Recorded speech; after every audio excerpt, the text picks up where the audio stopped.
नमस्कार दोस्तों, स्वागत है आप सभी का स्टूडेंट सॉल्यूशन क्लासेस में। और अपने चल रहा है जी भाई पॉलिटिकल साइंस में हम कॉन्स्टिट्यूएंट असेंबली के बारे में बात कर रहे थे। अब देखते हैं कि इसका कंपोजिशन कैसा था, कितने लोग थे, कितना काम था और कैसे उन्होंने डिवाइड किया। देखिए 3 जून 1947 को कॉन्स्टिट्यूएंट असेंबली के लिए बहुत बुरा दिन था। सब कुछ उथल पुथल हो गया, रिश्ते छिन गए, जज्बात बदल गए, सब कुछ बदल गया जी। बड़ी मुश्किल परिस्थिति आन पड़ी।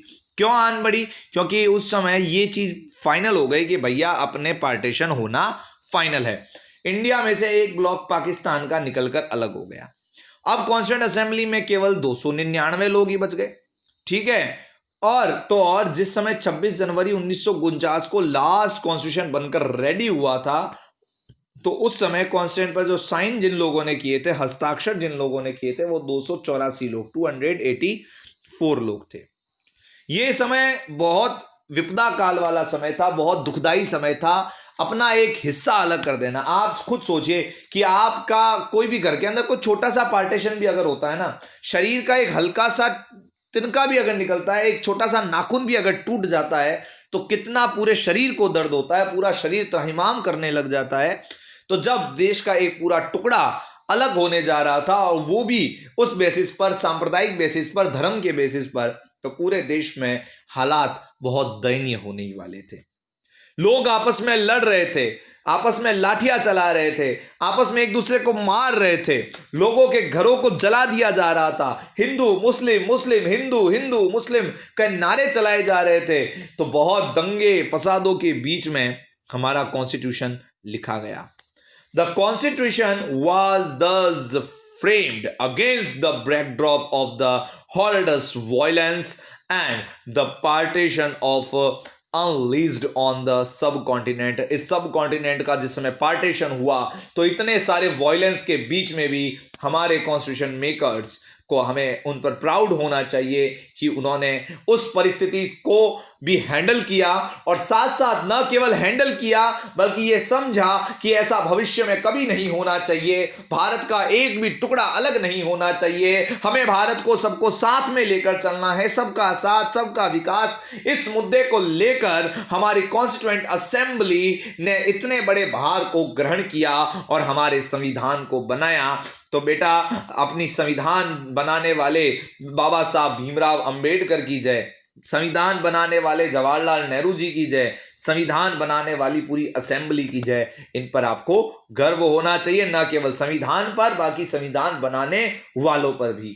ठीक है जी। चाहे उन्होंने कहीं से कोई मैटर लिया हो, ये अलग मैटर है, लेकिन इन्होंने हर मैटर में अपने मैटर को कहीं पर भी खराब नहीं किया जी। मैं यहां पर थोड़ा सा मैटर ज्यादा बोल गया। कहने का मतलब है कि इन्होंने अपने आप को बहुत ज्यादा उन मुद्दों से अलग भी रखा और उनमें शामिल भी, अर्थात वो समझदार थे, वो ज्ञानवान थे, उन्होंने बहुत ही धैर्य से इस परिस्थिति में कार्य किया। उन्होंने अपने कॉन्स्टिट्यूशन असेंबली की सबसे बड़ी विशेषता यह थी कि यहां पर हर कास्ट को, हर रिलीजन को एक प्रमुखता दी गई थी।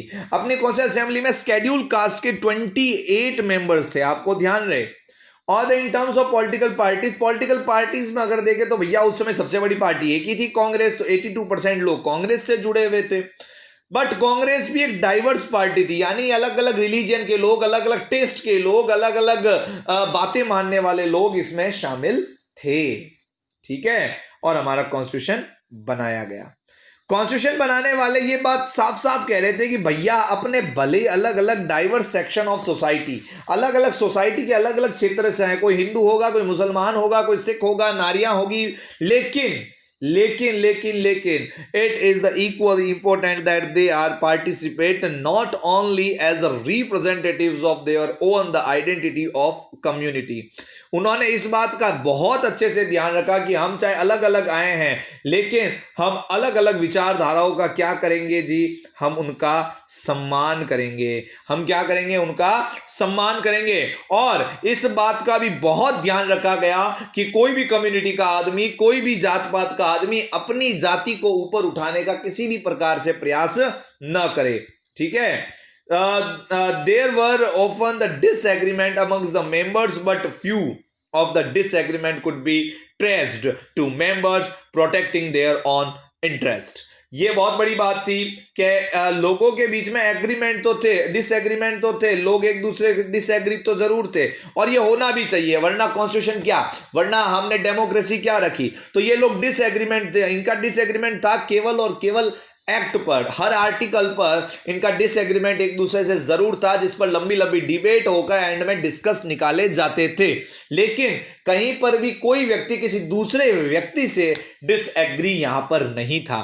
समझ में आई ना बात। और अपने ऐसा भी नहीं कि भाई, ऐसा नहीं था कि कोई व्यक्ति अपने इंटरेस्ट को लेकर कॉन्स्टिट्यूशन के अंदर कोई गड़बड़ी कर रहा हो। यह बहुत बड़ी बात थी। इन लोगों में डिसएग्रीमेंट थे, होने भी चाहिए ताकि इसको डेमोक्रेटिक बनाया जा सके। भाई इंडिया को क्या करना चाहिए, इंडिया एडॉप्ट अ सेंट्रलाइज और decentralise system of government, India को सेंट्रलाइज सिस्टम को अपनाना चाहिए या डिसेंट्रलाइज सिस्टम को अपनाना चाहिए। What should be the relations between the state and the centre, state और सेंटर के कैसे रिलेशन होने चाहिए। And what should be the power of the judiciary, judiciary की पावर कितनी होनी चाहिए। Should the constitution protect the property of rights, property के राइट्स को किस तरीके से हम क्या कर सकते हैं, उसको मूल अधिकार बनाना चाहिए कि नहीं बनाना चाहिए।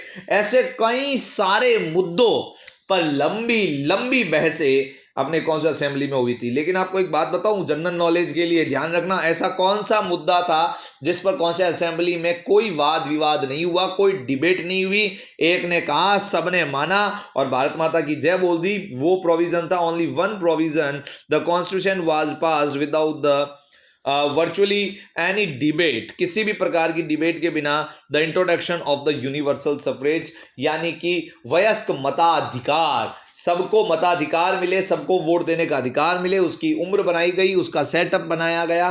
तो ये जो एकमात्र ऐसा प्रोविजन था जिस पर कोई बहस नहीं हुई, और वास्तव में ये बहस करने का कोई मुद्दा ही नहीं था कि कितने लोगों को मताधिकार दिया जाए, कितनों को ना दिया जाए। तो अच्छा कॉन्स्टिट्यूशन तभी बन सकता था जबकि सभी को मताधिकार देने का, सबको वोट देने का अधिकार मिल सके। The constitution Drew it's authority from the fact that the members of the Constituent Assembly engaged in what one might call the public reason, okay, and equal in the importance to the French and American revolutions.